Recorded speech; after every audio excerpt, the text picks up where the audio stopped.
Pack your things. You have 15 minutes. Those were the first words my father said to me that morning. I'm an old woman now. My voice is quieter. My body slower. But those words still land exactly the same way they did when I was 17 sharp, final, and without love. I was barefoot on the porch, a backpack hanging off one shoulder, learning in real time that the truth can make you homeless faster than any lie. I still remember the smell of school hallways clinging to my clothes, cheap cafeteria, pizza, and disinfectant, while my father stood inside the doorway and reminded me it wasn't our house. It's my house, he said, like ownership could erase childhood. You need help, he added, staring past me. Real help. That was the story they'd agreed on. Apparently, I was unstable. Apparently, I'd been making things up. Apparently, I was a danger to the family's reputation. None of that had existed 3 nights earlier before I found the folder. It was shoved behind the old printer in the study. I wasn't snooping. I was looking for printer paper for a history project. But the folder was thick, heavy. My stepmother Linda's name was written across it in black marker, all caps. Inside were bank statements that didn't match her income, fake business invoices, shell company names I'd never heard of, and one email thread that made my stomach drop because it wasn't about earning money. It was about moving it, hiding it, cleaning it. At 17, I didn't understand every detail. But I understood enough. This wasn't legal. I made the mistake of asking my father about it. Not accusing, not yelling, just asking the way a child does when she still believes honesty will protect her. The air changed instantly. Linda went quiet, the dangerous kind of quiet.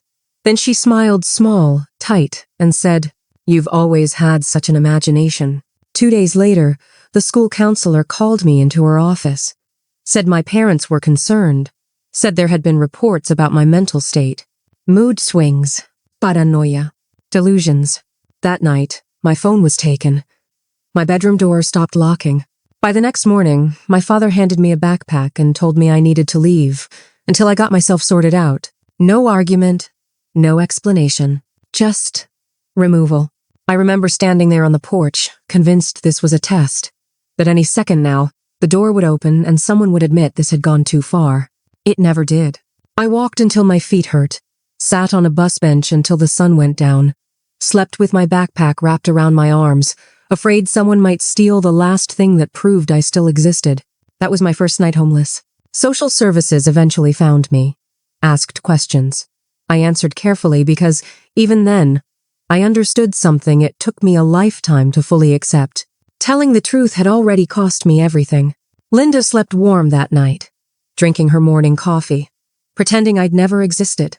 But the look on her face when she realized I'd seen that folder, I remember it clearly, even now. And that look told me one thing. This wasn't over. Not even close. They say you've been having trouble. That's how the shelter caseworker started the conversation. I'm old enough now to recognize what that sentence really means. It's not concern. It's a warning that a version of you has already been written, and you've been cast as the problem. At 17, I didn't have the language for that yet. I just knew that every time I tried to explain myself, adults exchanged looks like I wasn't in the room, so I learned to give the short answers. Family conflict. Temporary situation. Misunderstanding. I never mentioned Linda, not because I was afraid of her money, because I was afraid of how calm she'd been. People who panic make mistakes. Linda never panicked. She moved like someone who had already decided the ending. She called the shelter once, just once. Played the role perfectly.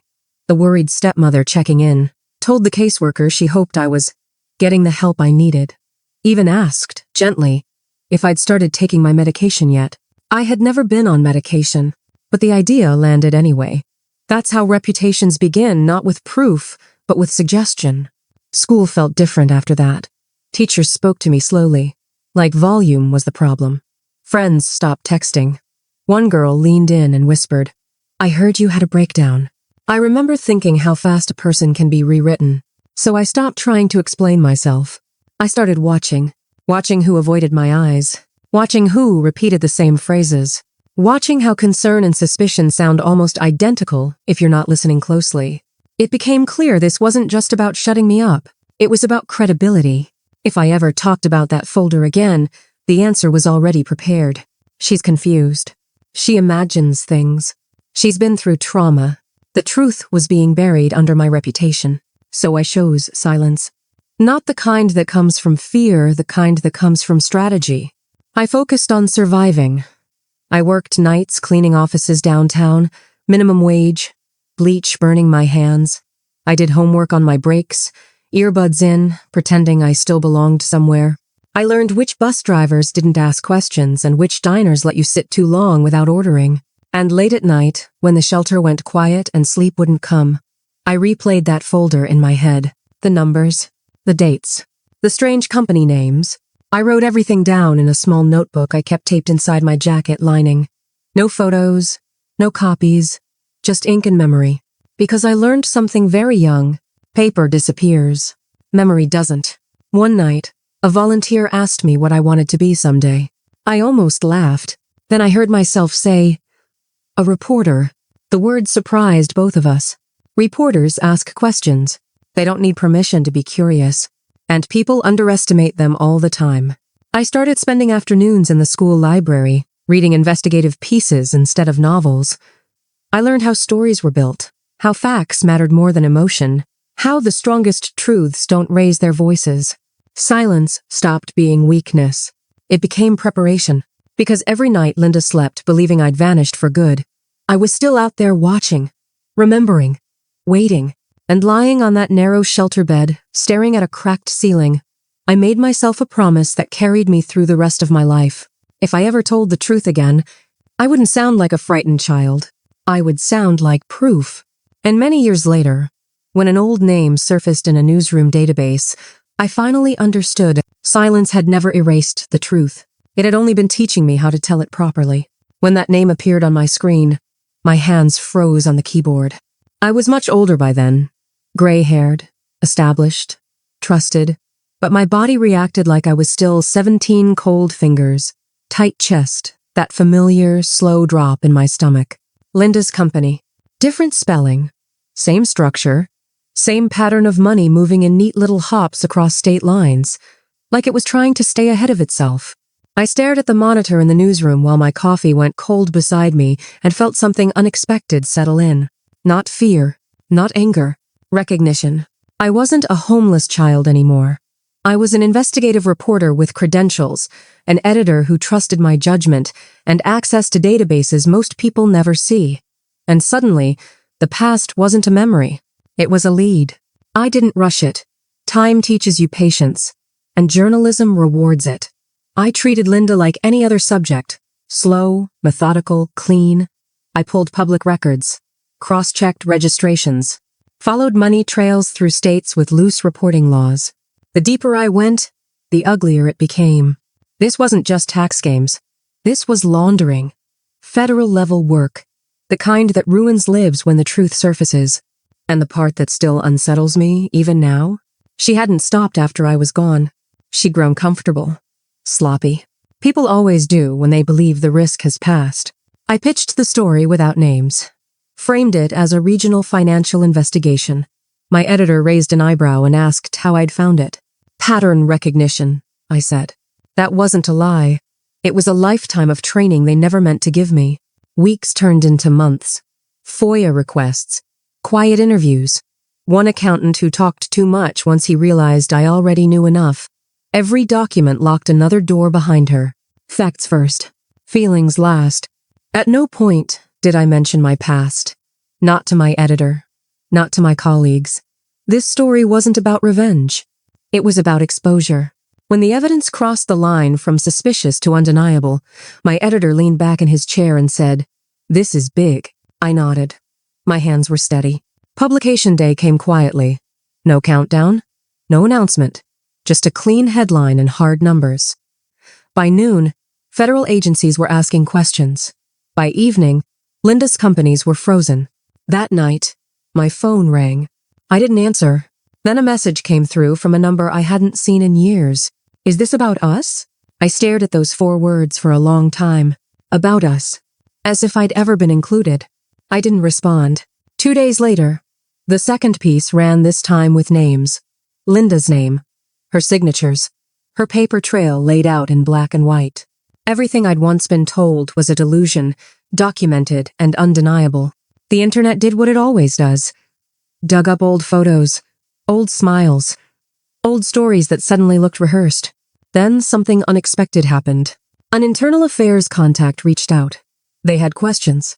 How long had this been going on? Who else might have known? I leaned back in my chair and thought about a barefoot girl standing on a porch with a backpack and nowhere to go. Because after all those years, the truth was finally being heard.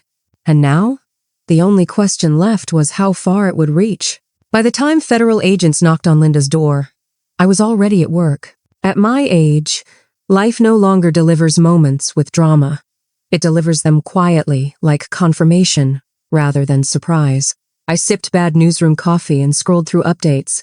The same way I read weather reports. Subpoenas came first, then audits. Then the slow unraveling that doesn't make headlines but destroys a life just the same. Accounts frozen. Phones disconnected. Friends who stopped answering. That kind of panic doesn't scream. It leaks. My editor asked if I was okay. I said yes. And I meant it. Because for the first time, none of this felt personal. My father called again. Left a voicemail. His voice sounded smaller than it did in my memory. "We didn't know," he said. "She told us things. About you." I listened once. Then, I deleted it. Not out of anger, out of clarity. Knowing now didn't change what they'd done then. Linda took a plea deal. No courtroom spectacle, no apology tour. Just paperwork, signatures, and the quiet finality of consequences. I never testified. I didn't need to. Everything that mattered was already written in her own hand. A few weeks later, my editor offered me a permanent position on the investigations desk. Full benefits. My name printed under stories that mattered. That was the moment I finally understood something that took decades to see clearly. They hadn't just tried to silence me. They had trained me. Every night I learned to stay alert. Every lie I learned to hear without reacting. Every time I stayed quiet when speaking would have cost me everything. They gave me the skills that exposed them. I moved into my own place that spring. Nothing impressive. Just clean walls, a door that locked, and silence that felt earned. I took off my shoes and stood barefoot on the floor for a long time. Not outside. Not waiting. Home. My father sent one last message. Asked if we could talk. I typed a reply. Deleted it. Typed another. Deleted that too. Then I sent the truth. "I told you once. You didn't listen. I'm not doing that again." And that was it. No confrontation. No closure speech. Just a boundary. People sometimes ask me how it felt to get revenge. I always correct them. I didn't take revenge. I took my life back. My voice. My credibility. My future. And I did it without raising my voice because the loudest thing in the world is the truth. Once it finally has proof. Now, at this age, I think often about that 17-year-old girl with a backpack and nowhere to go. I wish I could sit beside her on that bus bench and tell her what I know now. That losing everything isn't the same as being defeated. That being erased doesn't mean you're gone. And that the truth doesn't disappear just because people are afraid of it. It waits. And when it comes back stronger than anyone ever expected.